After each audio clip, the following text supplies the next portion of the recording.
నా లైఫ్‌లో నా అచీవ్‌మెంట్స్‌ని బట్టి నా వాల్యూని నేను సెల్ఫ్ వర్త్ అంటారు కదా! నేను ఎంత విలువైన వ్యక్తిని అని ఆలోచించుకుంటూ ఉంటానన్నమాట. దాన్ని చూసి బేరేజ్ వేసుకుంటూ ఉంటాను. అంటే ఒక డాక్టర్ అయ్యాను అంటే నాకు సొసైటీలో రెస్పెక్ట్ ఉంది. ఒక ఇంజినీర్ అయ్యాను అంటే నాకు సొసైటీలో విలువ ఉంది. అలాగే నేను ధనవంతుడినయ్యానంటే నాకు సొసైటీలో విలువ ఉంది. బాగా చదువుకున్నాను అంటే సొసైటీలో విలువ ఉంది. ఇది నేర్పుతుంటారు. చిన్నప్పటి నుంచి పేరెంట్స్, టీచర్స్ నేర్పుతూ ఉంటారు. కానీ వాస్తవానికి అది ఫ్యాక్ట్ కాదు.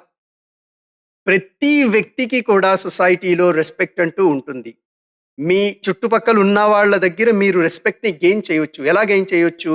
అది చాలా సింపుల్‌గా ఏంటంటే మీ వాల్యూస్ పైన మీకు నచ్చే విధంగా మీరుంటే చెప్పాను కదా! చారిస్మాటిక్‌గా అలాగే ఒక అట్రాక్టివ్ పర్సన్‌గా, కాన్ఫిడెంట్ పర్సన్‌గా మీరు బ్రతికినప్పుడు మీ చుట్టుపక్కల వాళ్ళు మీకు గౌరవిస్తారు. అది మీ చదువుతో సంబంధం లేదు, మీ ధనంతో సంబంధం లేదు, మీ క్వాలిఫికేషన్‌తో కూడా సంబంధం లేదు.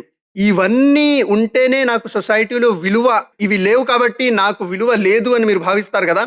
ఏ నిమిషంలో అయితే మీరు నాకు విలువ లేదు అని భావిస్తారో సొసైటీ కూడా మీకు విలువ ఇవ్వదు.